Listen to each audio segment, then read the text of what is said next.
This is TradeFlow News, bringing you relevant news and insights from around the world. TradeFlow News, enabling trade for SMEs and economies worldwide.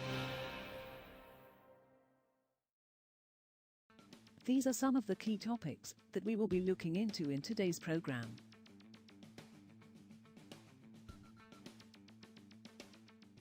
First, let's take a look at the overnight headlines which are impacting the commodity markets.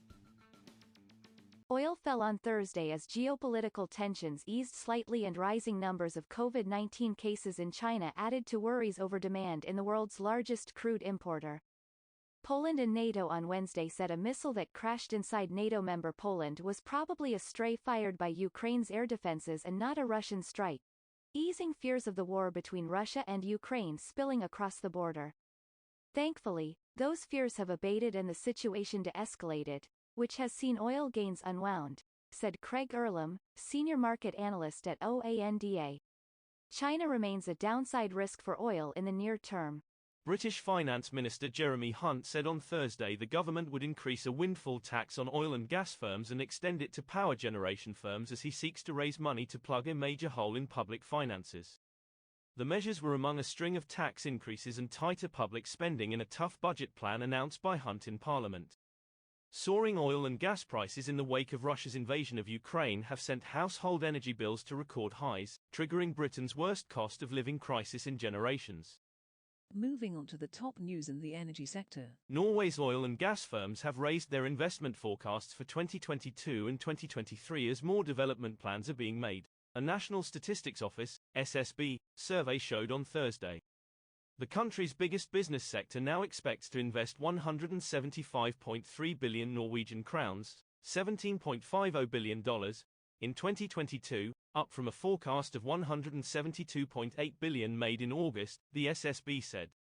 Next year's investments are seen at 149.7 billion crowns, up from a previous view of 135.3 billion, but the figure is expected to increase as companies plan to approve more projects by the end of this year, it added.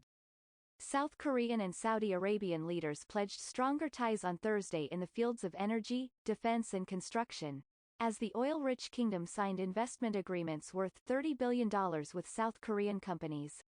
South Korean President Yoon Suk-yeol told Saudi Arabia's Crown Prince Mohammed bin Salman he hoped the two nations can expand cooperation, calling the Middle Eastern country a key partner for its economy and energy security.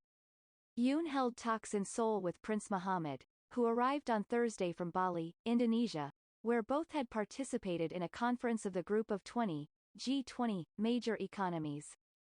Next, we have the top news in metal markets. India is set to be one of the world's fastest-growing copper markets in 2022, bucking the trend of softening demand expansion elsewhere, including top consumer China, amid a slowing global economy. Despite the global downturn, India's economy is humming across manufacturing to infrastructure and property sectors, as pent-up demand post the COVID-19 pandemic, rising income and a series of government policies have boosted consumption. Refined copper consumption in India during January-August this year jumped 45% from 2021 to 435,466 tons, outpacing 4% growth globally and a 5% uptick in China in the same period, World Bureau of Metal Statistics data showed. Gold prices retreated 1% on Thursday as the dollar bounced, while recent comments from U.S. Federal Reserve officials signaled continuing policy tightening to tame inflation. Spot gold fell 0.9% to $1,758.45 per ounce by 10:42 a.m. Eastern Time, 15:42 GMT, after falling to $1,753.60 earlier in the session. U.S. gold futures for December delivery fell 0.8% to $1,760.90 per ounce. With Fed officials expressing the need for a further slowdown in U.S. inflation, the market interpreted that as higher rates, which made gold sell off here in the overnight session, said Bob Habercorn, senior market strategist at RJO Futures. We will now look at the top news in the agricultural. Chicago wheat dropped to a 2-1/2-month low on Thursday after the United Nations announced an agreement to maintain a grain corridor for exports from war-torn Ukraine. News that the export deal will run beyond its initial period that expires on November 19 also pushed corn lower as flows of Ukrainian grain will now likely continue to reach world markets in the short term. The most active wheat contract on the Chicago Board of Trade, CBOT, was down 2.7% at $7.96 minus 1/2 a bushel by 0.957 GMT, after falling earlier in the session to its lowest since September 1. That is all for today's news on commodity markets. Stay tuned to TradeFlow News as we continue to provide you with more updates. We also invite you to follow us on Twitter at TradeFlow News, which allows you to watch our program on your mobile device or desktop to receive information from there.